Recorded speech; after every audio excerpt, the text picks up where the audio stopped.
Ang pagpapatawad ay magandang bagay, ngunit ang pagpapatawad sa pagtataksil ay isang pagkakamali. Kahit saan ay puno ng saya ang kasal ni na Sofia at Cooper. Siya ang prinsesa ng kaharian ng dagat, hindi umibig at nais lang makahanap ng karapat-dapat na tao. At siya isang talentadong prinsipe, napakayaman, malambing at magalang. May tumututol ba sa kasal na ito? Tumututol ako! Lalong lumala ang pangyayari nang lumitaw ang karibal ni Sofia, ang prinsesa ng berde ng kagubatan.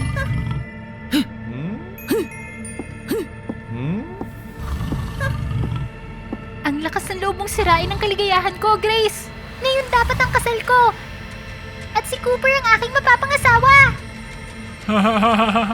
Oh, ang aking mga inosenteng dalaga!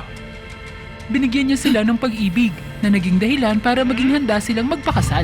Pinangarap nila ang kumpletong pag-ibig upang makatanggap lang ng hindi malilimutang kahihiyan. Masama ka! Ikaw bang nagkalat ng kwento para pumunta ako dito? Ang nag-uumapaw na damdamin ng lubos na pag-ibig at ang sakit ng pagtataksil ay sanhi ng matinding reaksyon ng dalawang babae. Bakit kayo iyak? Kung wala ako, may iba pa. Dahil isa siyang mapanlinlang na prinsipe, bihasa sa pangaakit at pagnanakaw ng puso ng mga hindi nagsususpetsang prinsesa. Mag-subscribe sa Wow Fairy Tales para subaybayan ang kwento. Nagtrabaho si Avery bilang serbidora sa isang marangyang taberna. Sa simpleng itsura at pagiging mahinhin, walang malasakit, tila hindi siya nakikita ng lahat. Sa kanyang paglaki, siya ay naging mas malayo at natali sa isang nakakabagot na trabaho. Ang taberna ay may regular na panauhin, si Prinsipe Cooper. Bawat buwan nagdadala siya ng ibang prinsesa sa taberna para makipag-date. Hinamak ni Avery si Cooper dahil ipinaalala nito sa kanya ang kanyang ama. Iniwan siya ng kanyang ama at ang kanyang ina para sa ibang babae. Mula noon, nawalan na siya ng tiwala sa pag-ibig at napunta sa malungkot na buhay. Dahil sa kanyang matinding puot, maraming beses nang sinubukan ni Avery na ilantad si Cooper, ngunit nabigo. Pero marahil ay darating ang swerte niya sa pagkakataong ito. Alam mo ba kung anong sinabi niya sa akin? Kung wala ka, wala nang saysay ang buhay! Kaya pakiusap, paksalan mo ko. Diyos ko po, ang kawawang lalaking to. Sumama sa kanila si Avery at isiniwalat ang mga naunang panlulokong ginawa ni Cooper. Sobra na to! Kailangan natin ng taong magpapahirap sa kanya at maranasan ang pakiramdam ng pagtataksil. Pero sino? Ginayuman niya ang halos lahat ng prinsesa sa mundo. Hindi ba lahat ng prinsesa? Kahit na maraming beses nang bumisita si Cooper sa taberna, hindi niya napansin si Avery. Para sa kanya, isa lang siyang pangkaraniwan, hindi nakikita. Babaguhin nila ang anyo nito bilang perpektong nobya at tuturuan siya ng aral.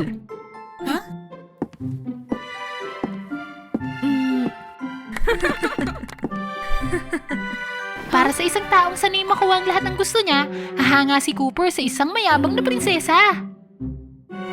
Misteryoso at sunod-sunuran sa tamang sandali. Tandaan mo! Ang unang pagkikita nila ni Cooper ay nangyari muli sa taberna. Palihim na pinainom ni Sofia at Grace si Cooper ng misteryosong inumin, dahilan para umakto siyang maloko. Alam mo ba? Napakaganda mo! Daliw ka! Ano ito? Sandali lang!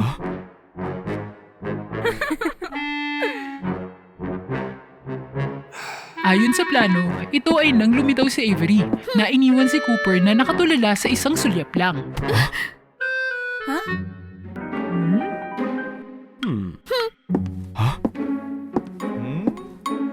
Sa mga sumunod na araw, hinangad ni Cooper na patuloy na makipagkita kay Avery. Napanatili ni Avery ang hindi mahuhula ang saloobin kay Cooper. Kung minsan ay palakaibigan at bukas, minsan naman ay malamig at masungit na ikinalito niya. Nababaliw na siya dahil hindi pa siya nagsikap ng ganito.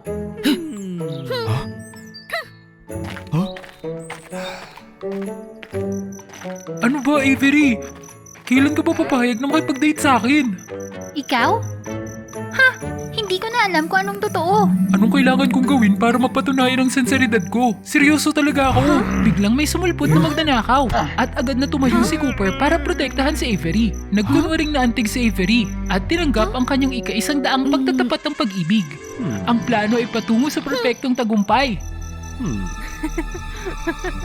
Natawa naman si Avery at ang mga kasabwat niya sa kalokohan ni Cooper. Gayunpaman, ang mga bagay ay hindi kasing dali ng inaakala niya. Si Cooper ay napakalambing at tunay na nagmamalasakit. Patuloy niyang inalam ang tungkol sa kanyang mga interes at magiliw na inalagaan siya ng sunod-sunod.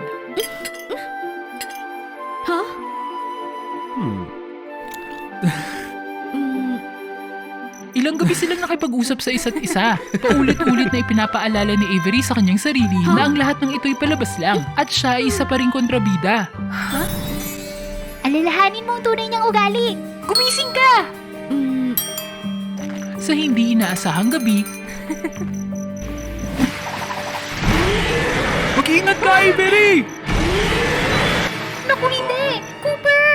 tinulungan siya ni Avery at ginamot ang kanyang mga sugat. Sa makabagbag damdaming sandaling ito, malapit na ang pag-alok ng kasal. Inihanda ni Avery ang sarili para sa matamis niyang sasabihin sa hindi mabilang na iba pang mga babae. Pero... Avery, alam kong masama ako. Pero para sa'yo, magbabago ako. Gusto kong maging karapat-dapat sa tabi mo. Sige na, ipapakita ko sa'yo to.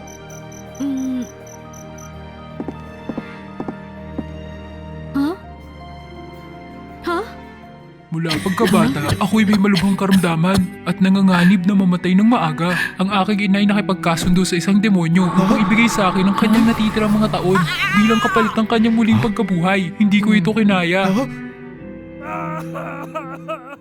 Pagkatapos ay pinagbili ang aking kaluluwa sa demonyo na may kasunduan para sa muling pagkabuhay ng aking ina. Nanumpa akong bubuksan ng pintuan at dalhin ang mga demonyo sa mortal na mundo gamit ang wasak na puso ng mga prinsesa bilang sangkap.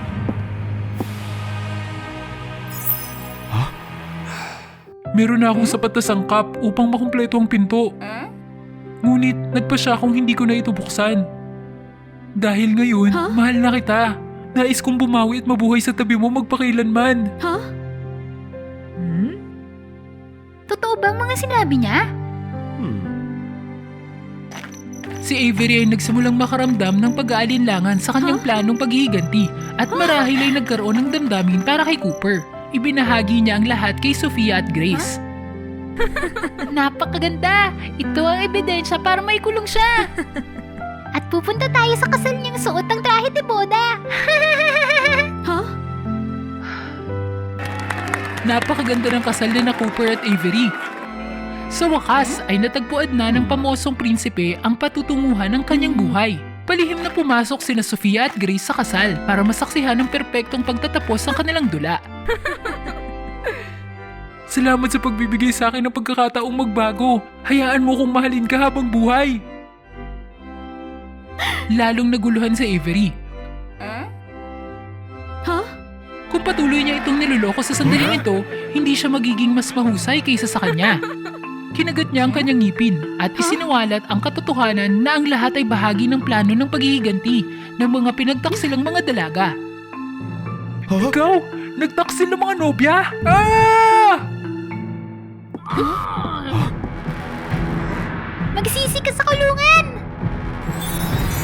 Totoo nga, pinarusahan ng husto ng tadhana si Cooper. Ang mahal niya ay hindi niya makakasama at pinatikim niya ito ng matinding paghihirap. Bakit ka umiiyak? Biglang sinira ng demonyo ang kasal at pinakawala ng kanyang galit. Isa pala sa mga kampo ng demonyo ay lihim na nagmamasid kay Cooper at alam niyang tinalikuran na niya ang planong buksan ng pintuan ng impyerno. Sa makatuwid, dinala ng demonyo ang pinto sa kasal at natapos ito. Nagpasya ang demonyo na parusahan si Cooper.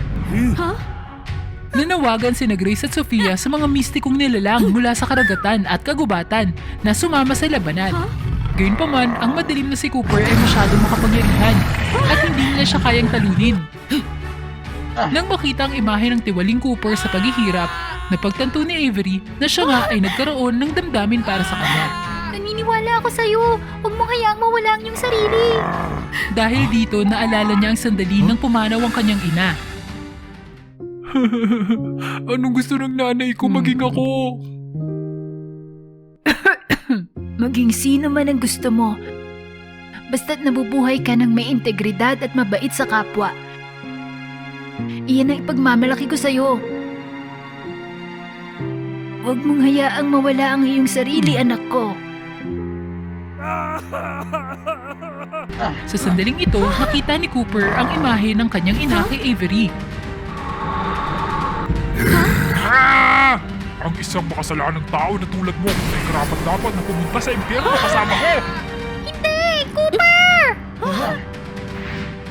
Ngunit pinili ni Cooper na pagbayaran ng kanyang mga pagkakamali. Nagkalat ang mga pira-pirasong pusong wasak at bumalik sa mga nilokong mga dalaga. May isang piraso ng puso na ibinigay niya sa taong mahal niya. Pagkatapos ng lahat, namuhay si Avery ng positibo at bukas na buhay, handang yakapin ng pag-ibig. Paminsan-minsan ay naaalala niya si Cooper at sinasabi sa kanyang sarili na ang tunay na kabaitan ay maaaring magbago ng lahat. Palagi siyang may pagpipilian na mamuhay ng tama.